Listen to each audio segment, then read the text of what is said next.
আচ্ছা, কোনো যদি জনহীন বাড়িতে প্রবেশ করেন, যেখানে বুঝতে পারছেন যে বাড়িতে কোনো মানুষজন নাই, অনেক সময় বিরান বাড়ি, দীর্ঘদিন ধরে বাসা ভাড়া নিতে আমরা যাই, গোটা বিল্ডিং খালি আছে, কোনো লোকজন নেই, আর রুমে রুমে ঢুকছেন, হ্যাঁ, বা ফ্ল্যাটে ফ্ল্যাটে ঢুকছেন, সালাম দেবেন না দিবেন না, এটা একটা মশলা জেনে নেওয়া জরুরি। জি বলেন দেখি। সালাম যাবে না, দেওয়া উচিত, দেওয়া উচিত, কারণ ওখানে মানুষ না থাকলেও জিন্নাত থাকতে পারে, আর জিনের স্বভাব হচ্ছে অনাবাদ এলাকায় বসবাস করা।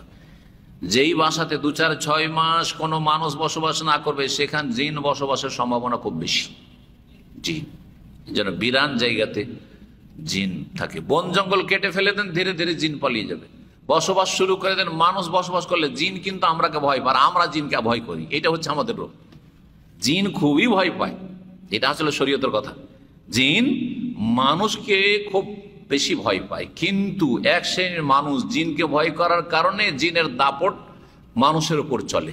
আর যে মানুষ মুমিন, দিনদার, পরেজগার, মুত্তাকি, কোরআন হাদিসের এলেম আছে, জিনকে ভয় করে না, যার তৌহিদ ঠিক আছে, তাকে দেখলে জিন ওইভাবে পালাবে যেভাবে উমর রাদিয়াল্লাহু তাআলাকে দেখলেই অন্য দিক থেকে শয়তান পালাইত, যে এই গলি দিয়ে আর চলা যাবে না, পালা এখান থেকে। জিন তাড়াবার সহজ উপায় হচ্ছে জিকির আজকার করা। জিকির আজকারের মধ্যে বিসমিল্লাহ বলে জিন অন্ধ হয়ে যায়। জিনকে যদি অন্ধ করতে চান, জিন যেন আমাকে দেখতে না, বিসমিল্লাহ বলে দেন। টয়লেটে ঢোকার সময় বিসমিল্লাহ বলে দেন, জিন থাকলেও দেখতে পাবে না। করেন না, করেন না, করতে হবে, এগুলো করা উচিত।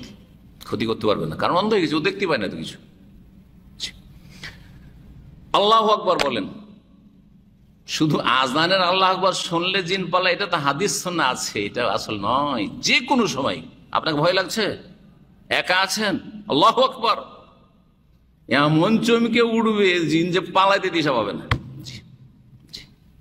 এই যে নিউ মুসলিমরা যখন ইসলাম কবুল করে, আল্লাহু আকবার বলারই ফায়দা আছে, কারণ ওর কলবে বাসা করেছিল জিন শয়তানে।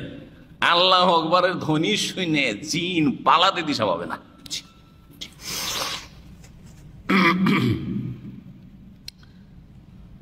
তো যে কোনো জায়গায় যদি বাড়িতে কেউ না থাকি, খালি বাড়িতে প্রবেশ করেন, তো এই ক্ষেত্রে সালাম দেবেন। কিন্তু ফুকাহারা বলেছেন, এই ক্ষেত্রে যেহেতু আপনি জানছেন যে কোনো লোকজন নেই, আমি কিন্তু আসসালামু আলাইকুমই বলি।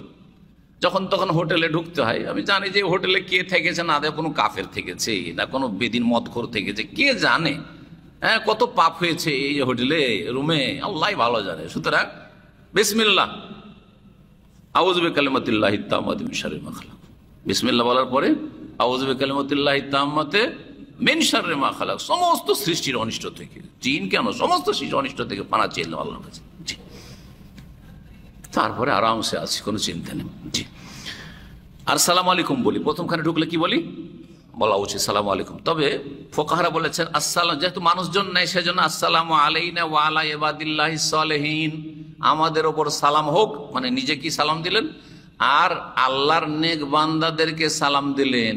নেক বান্দা জিনদের মধ্যেও আছে, তো যেন আপনি সালাম বলছেন যে এই জিন, তোমরা যদি নেক বান্দা হও, মুসলিম হও, তো তোমাদেরকে সালাম। আর কাফের জিন যদি এই রুমে থাকো, তো তোমাদেরকে সালাম নেই। আসসালামু আলাইনা ওয়া আলা ইবাদিল্লাহিস সালিহিন, এগুলো ফুকাহাদের ইজতিহাদ, এইরকম কোনো দলিল পাইনি, আল্লাহু আলাম। তবে আসসালামু আলাইকুম বললেই যথেষ্ট, নিজের উপর সালাম, আপনাদের উপর সালাম, আর সালামের যে হকদার তাকেই সালাম। জি, অমুসলিম জিনকে সালাম দিচ্ছি না, কাফের জিনকে সালাম দিচ্ছি না।